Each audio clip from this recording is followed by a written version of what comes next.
Ladies and gentlemen, Newhouse Dean Lorraine Branham.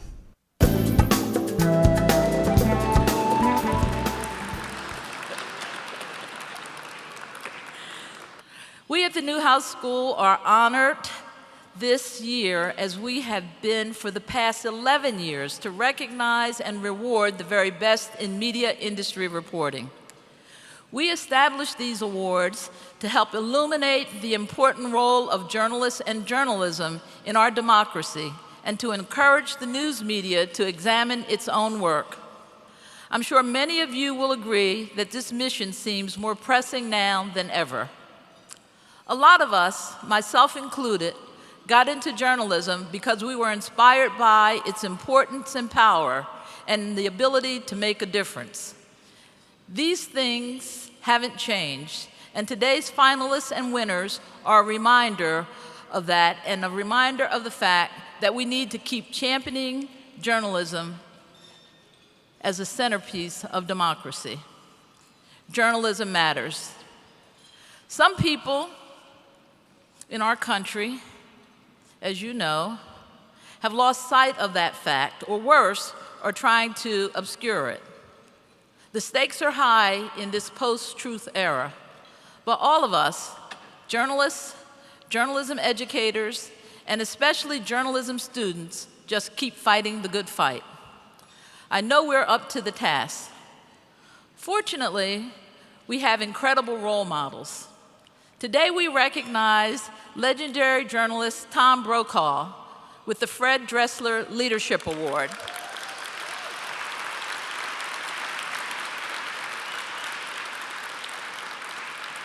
And also the inimitable New York Times with the I3 Award for Impact, Innovation, and Influence.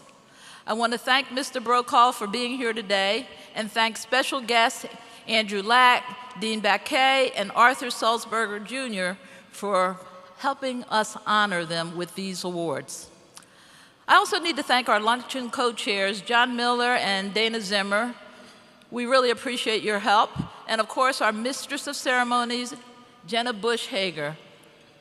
Next, I also need to thank the many alumni, the faculty, and friends of the school who've served as judges and organizers for the awards competition. I also want to extend a warm welcome to those of you who are able to join us today. A special thank you to our Chancellor, Kent Severud, Vice Chancellor and Provost, Michelle Wheatley, and members of the Syracuse University Board of Trustees who are in attendance. So glad that your meeting coincided with the Mirror Awards so you could be here with us.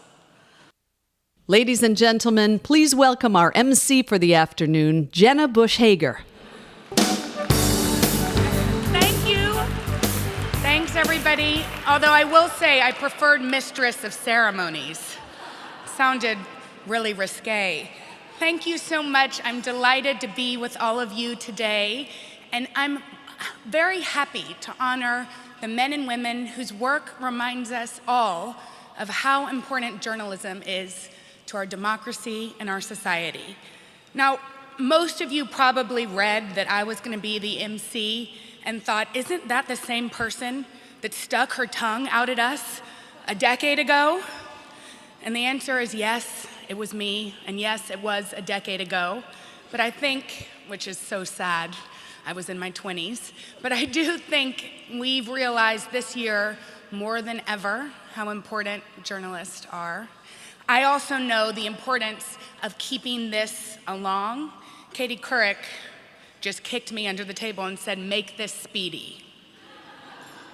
Thank you for that, Katie. So we are going to keep this moving, and we're going to start with our Juried Awards. Over the past 2 months, we got to keep it moving, the teleprompter. Over our past 2 months, our double tier of judges whittled over 230 entries down to 15 finalists in 4 categories. The results provide a snapshot of the major media moments of 2016, reminding us what was important, what's changed, and what is at stake. This year's entries delved into topics ranging from fake news to podcasts, from science journalism to free speech, from Roger Ailes to Sumner Redstone, from Thrasher to Gawker, and of course, the 2016 election. I'm exhausted. I don't know how you all do it. I just drink wine with Hoda Kotb. Maybe you should think about getting my job. And now to the 2017 Mirror Awards winners. Our first award is for Best Profile, recognizing a carefully researched and sourced piece about an individual or organization noteworthy in the media industry. The finalists are A Light in the Underworld by Sarah Esther Maslin for Columbia Journalism Review, Hard Pressed, Will the Boston Herald Survive by Chris Sweeney for Boston Magazine, Thrashed by Willie Staley for the California Sunday Magazine, The Disturbing Decline of Sumner Redstone by Peter Elkin and Marty Jones for Fortune. And the Mirror Award goes to, I feel like I should have a sidekick or something for this, Sarah Esther Maslin for her piece, A Light in the Underworld for Columbia Journalism Review. Wow, Sarah's coming on up. I like the music they chose. Judges thought Maslin's piece was a remarkable feat of news gathering under dangerous circumstances and were impressed by how she patiently showed the complex judgment calls journalists must make while operating in such circumstances. Hi, good, thank you. Hi, thank you so much.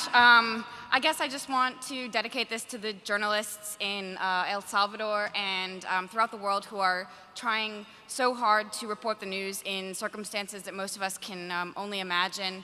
Just a few weeks ago, a Mexican journalist named Javier Valdez became the 6th journalist this year to be killed for his reporting.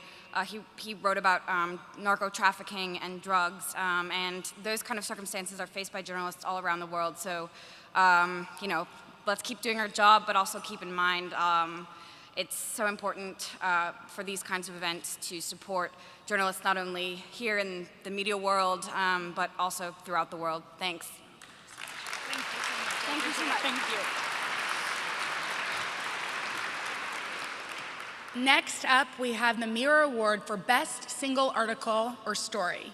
The finalists are The Secret Rules of the Internet by Catherine Booney and Soraya Kamali for The Verge. You can clap. This room, it's all right to clap in here. We can clap. How to Spin the Science News by Charles Safe for Scientific American. I like to know where the people are coming from, too. The Outrage Machine by Bonnie Bertram and the Retro Report team. I want to work at Retro Report for Retro Report. And the Mirror Award goes to Soraya Kamali and Catherine Booney for their piece, The Secret Rules of the Internet, for The Verge. Judges called Kamali and Booney's story a tremendously well-written, original piece of journalism about a hugely impactful aspect of today's media landscape.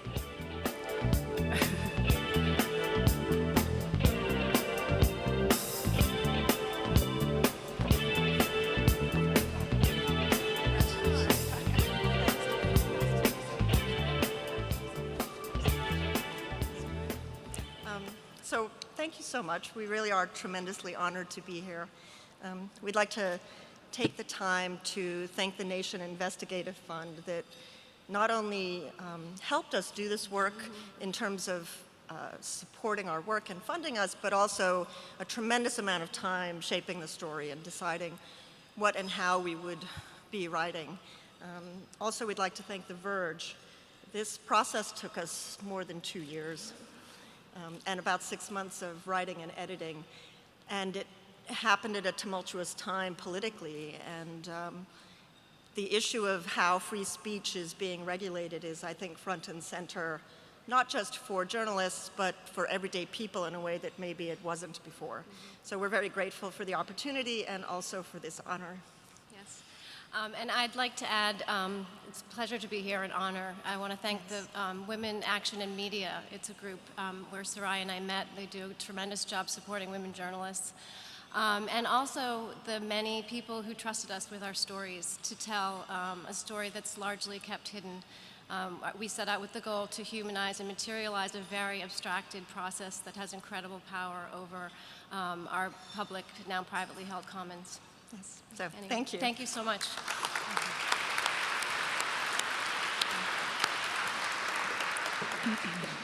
Moving on to the best commentary category, we honor those writers who demonstrate deep knowledge of the issues, analytic skills, and a unique voice. The finalists are How Journalists Can Help Hold Scientists Accountable by Michael Swilson for Pacific Standard, How False Equivalence is Distorting the 2016 Election Coverage by Eric Alterman for The Nation, David Zurich for 3 pieces on Trump and the media, written for the Baltimore Sun, James Walcott for columns on podcast, The Legacies of Magazine Editors Past, and Trump's Effect on Conservative Media, written for Vanity Fair. Oh, Vanity Fair, of course, has a fun table. And the Mira Award goes to Eric Alterman for his piece, How False Equivalence is Distorting the 2016 Coverage for The Nation. Judges applauded Alderman's commentary, written last June, as one of the leading voices on the thoroughly discussed topic of false equivalency. They noted that his use of vivid examples to explain how this is a larger issue for journalism, not just for election coverage.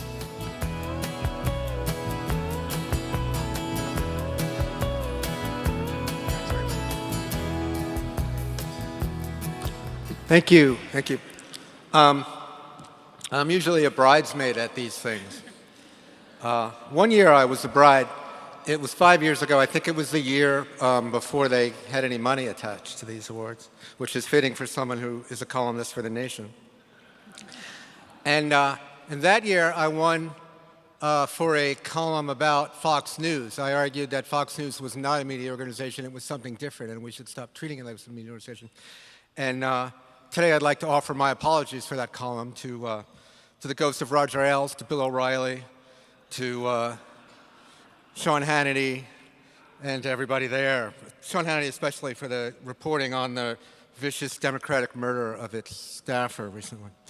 I'm in kind of a funny position today because this article, which is 4,000 words long, and I need to thank my editors of The Nation for a lot of help with it, because the first draft and the second draft would not be winning any awards.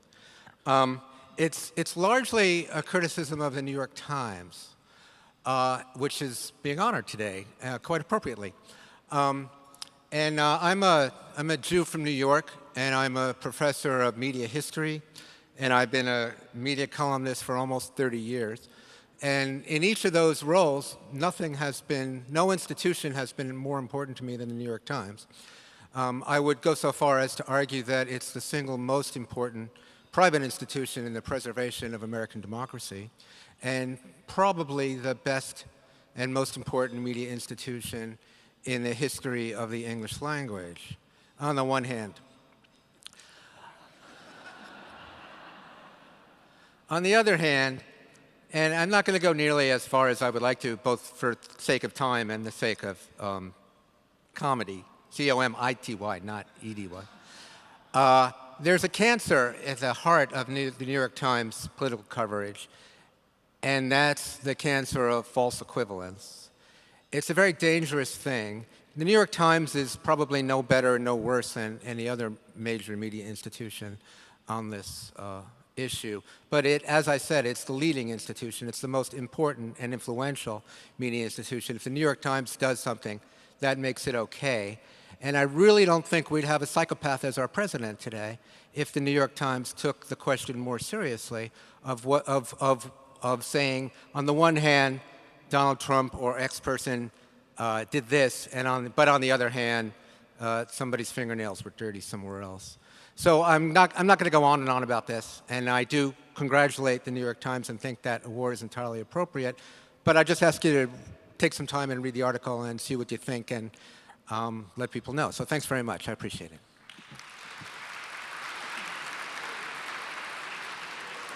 Okay, and now for our final juried category for John M. Higgins Award for Best In-Depth Enterprise Reporting. As a cable industry beat reporter and then as an editor at Broadcasting and Cable, John Higgins exemplified fairness and excellence in media reporting. With this award, we honor a reporter or team of writers who tackled big issues with keen analysis and excellent reporting.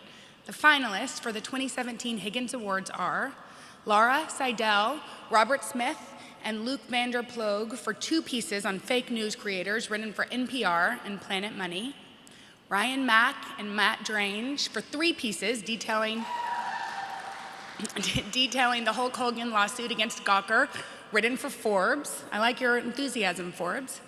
Gabriel Sherman for 3 pieces on the Roger Ailes scandal, written for New York Magazine.